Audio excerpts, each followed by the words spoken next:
Aksi pencurian kembali terjadi, namun kali ini warga berhasil gagalkan pencurian motor di Masjid Al-Azhar, Jakapermai, Bekasi. Dari video yang viral di media sosial, memang tak terlihat saat pencuri beraksi, namun terlihat video warga tengah mengamankan oknum yang diduga ingin mencuri motor. Dari rekaman video yang beredar, pelaku yang diduga maling motor tersebut diamankan warga. Terlihat pelaku tersebut tertunduk dan sempat mengurai dirinya baru kali ini melakukan perbuatan tersebut. Lu naik kalau mau bukanya, jangan nunduk. Iya, Pak. Belum pernah soalnya, jadi nggak tahu.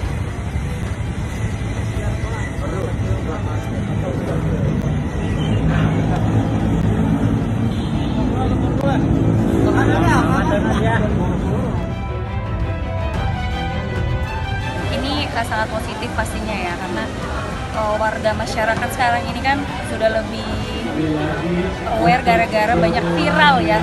Mungkin bukan kejadian pertama. Jadi karena banyak kejadian-kejadian yang udah terjadi, ini juga pengaruh dari media sosial, pemberitaan yang cepat. Jadi masyarakat semakin cepat tanggap. Di samping penjagaan security, masyarakat kerjasama ya tentunya, karena ini curanmor ini bukan hal yang baru kan.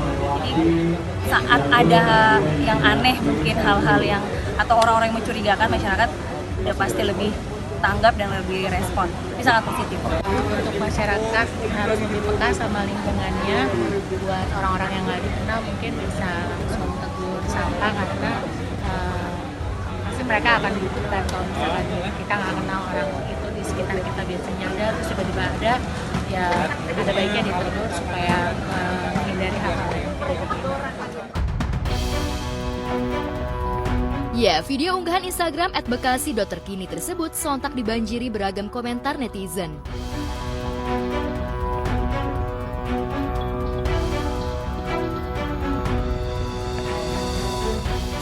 Salut untuk warganya yang artinya dia peduli, sigap dan tanggap ketika ada aksi kriminalisme di sekitar dia. Mereka melakukan pengamanan secepat itu, dan yang lebih salutnya lagi, mereka tidak main hakim sendiri. Mereka, kalau yang aku lihat kan videonya masih mulus tuh mukanya dia, yang bisa kita lihat bahwa tidak ada penganiayaan terhadap pelaku. Artinya masyarakatnya bisa lebih sabar, dan mungkin selanjutnya adalah menunggu aparat untuk menjemput dan melakukan penanganan lanjutan terkait tindak pidana yang dia lakukan. Itu keren sih masyarakat. Ya, ini bisa jadi pengingat juga untuk warga lain dimanapun berada bahwa ini adalah tindakan yang positif. Cuman memang kadang kita nggak bisa salahkan sepenuhnya, karena ketika itu terjadi di lapangan, satu orang mukul, satu orang yang teriak hajar tuh, itu men-trigger yang lain untuk melakukan aksi serupa. Nah, seringkali tuh kejadiannya udah satu pukulan itu rame tuh kan jadinya pemukulan. Nah, sebaiknya kayak gini, sama-sama nahan diri, dilakukan pengamanan, diamankan, hubungin pihak berwajib, nanti pihak berwajib datang, nah dilakukan penanganan hukum selanjutnya.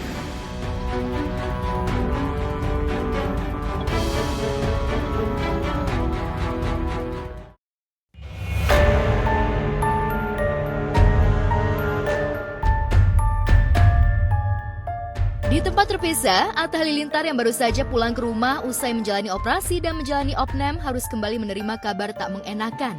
Atta kembali dibuat kaget saat mendengar peristiwa salah satu security di rumah barunya mengalami kesurupan.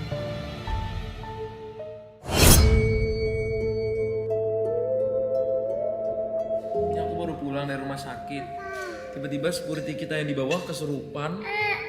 Sampai dibawa ke rumah sakit, sama salah juga sih Alif, kita lihat ya guys. Kesurupan tapi dibawa ke rumah sakit. Astagfirullahaladzim.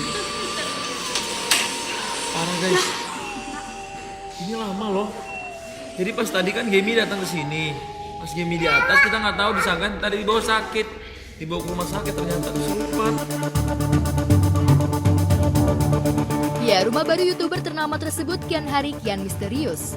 Melalui unggahan di kanal YouTube pribadinya, kejadian kesurupan yang dialami security-nya diketahui bernama Ferdi terurai. Awalnya beberapa karyawan Atta mengira jika sang security mengalami sakit sewajarnya. Namun setelah dibawa ke rumah sakit, security tersebut tak sadarkan diri dan mengalami kesurupan. Atta juga sempat menunjukkan video beberapa karyawan yang membantu menyadarkan security yang memberontak saat terbaring di rumah sakit. Terungkap dokter di rumah sakit sempat menyarankan jika sang security baiknya dibawa ke spesialis kejiwaan. Sekarang keadaannya gimana security-nya? Udah kembali normal? Udah nggak meriang?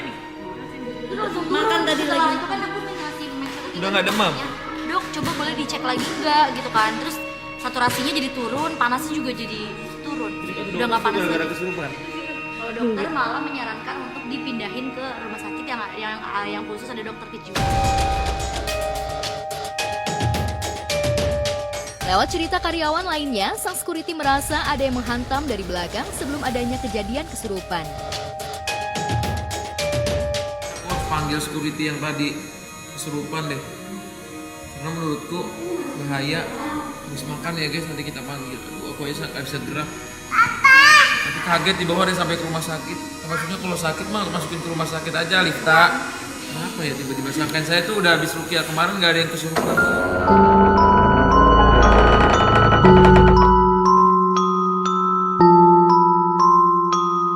Kenapa Yud? Di bawah? Kesurupan lagi? Iya, ketemelan. Perlu masuk rumah sakit nggak? Tadi udah di UGD, aku nggak apa-apa kok, udah di UGD. Enggak, maksudnya kalau dia sakit, kita masukin rumah sakit dulu, kasihan loh Yud. Enggak sakit. Enggak sakit? Enggak. Tadi katanya itu sampai pucat, Iya meriang-meriang. tadi kan. Pas kesurupan. Iya. Energinya kan ketarik jadi pas. Jadi yang dibutuhin apa sekarang, ke rumah sakit atau manggil ustadz apa gimana? Udah nggak apa-apa. Tapi dia kesurupan, bukan sakit Yud. Iya ketempelan. Tadi bilang sih Pak dia sebelumnya, Mas badanku kok kayak orang sing ngantem kayak yang ini balik. Sebelum kejadian, security Atta sempat bermain gitar hingga mengobrol dengan karyawan lainnya. Namun setelah beberapa saat, security tersebut sempat layaknya orang demam yang menggigil. Kenapa dibawa ke rumah sakit? Aku nggak tahu kejang-kejang tadi nggak tahu Pak, karena aku tadi kan buka puasa. Tadi ngobrol sama aku gitaran berdua di bawah. Orang lagi nggak kenapa-napa. Gak apa-apa. Cuma dia emang kayak demam. Alah menelak mari loh, kan menelak waras aku bilang gitu ke Ferdinya. Terus mau dikrokin katanya sama Pak Isal. Aku ambil buka puasa kan dicabut. Aku goreng telur, kok pikiranku nggak enak.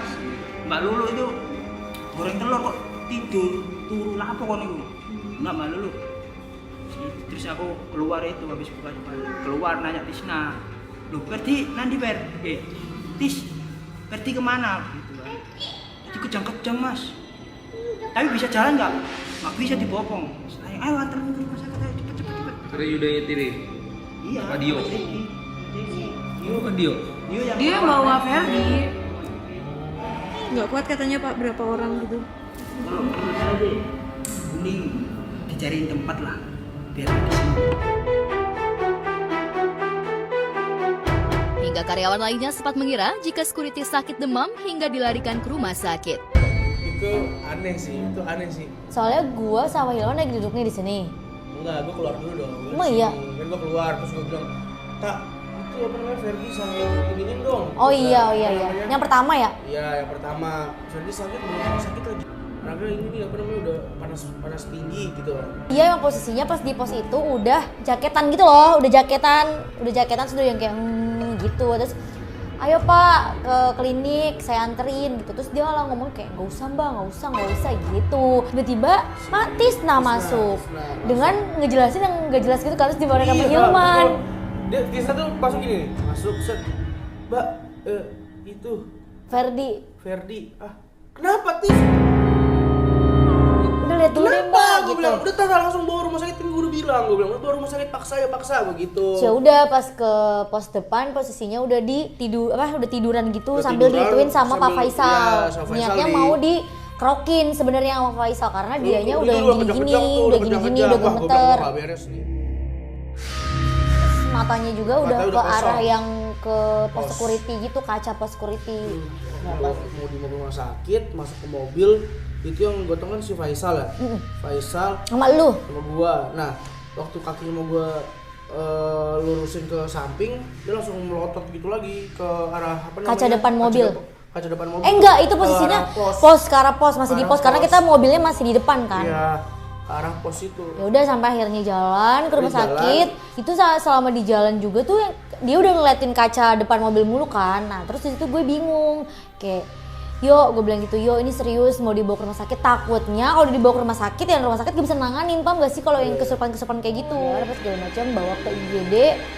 Masuk udah ditanya lah sama dokternya ini kenapa, dikira dokternya itu adalah dia tuh luka-luka. Sampai sempat juga gue agak digas gitu sama si pihak rumah sakitnya karena kayak kita udah riweuh nih, panik apa segala macam, disangkanya tuh luka parah, kecelakaan atau apa, ternyata yang ini kejadiannya ini gitu. Karena emang iya kesurupan karena emang udah ditidurin nih, dianya kayak sampai yang bantuin tuh 6 orang.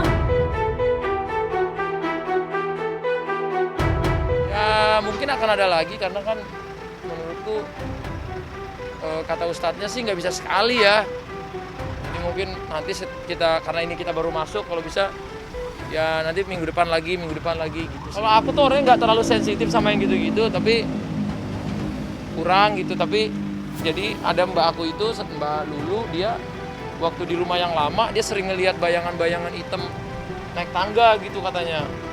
Nah itu dari mbak aku. Nah waktu dia kesini kayaknya masih ke bawah tuh di badan dia katanya tuh kata ustadznya gitu. Terus katanya ada bawaan-bawaan dari tempat-tempat lain gitu ke rumah itu. Jadi ada baiknya kan di rumah yang baru kita membaca ayat-ayat suci Al-Quran. Ya, kejadian tak mengenakan tersebut bukan hanya sekali terjadi di rumah baru Atta dan Aurel tersebut. Sebelum security, para ART Atta juga sempat mengalami hal serupa saat diruqyah. Masya Allah, aku juga nggak tahu itu. Sangkain tadi katanya, kata ustadznya, ngumpul aja di sini kita doa bareng-bareng. Pas ngumpul, tiba-tiba kesurupan. Itu nggak ada di setting, nggak ada di apa. Tiba-tiba kita lagi ngumpul, kata ustadznya, kan yang harus didoain bukan hanya rumahnya, tapi orang-orang yang tinggal di rumah itu. Kejadian tersebut tentu membuat Atta kaget dan tak menyangka. Pasalnya Atta merasa aman setelah sempat memanggil beberapa ustadz untuk melakukan ruqyah di kediaman barunya tersebut. Namun sayangnya kejadian kesurupan masih terjadi. Alhamdulillah sudah didoain di setiap sudut-sudutnya. Cuma memang beberapa mbak saya tuh ternyata sensitif. Jadi biasanya langsung ngerasa.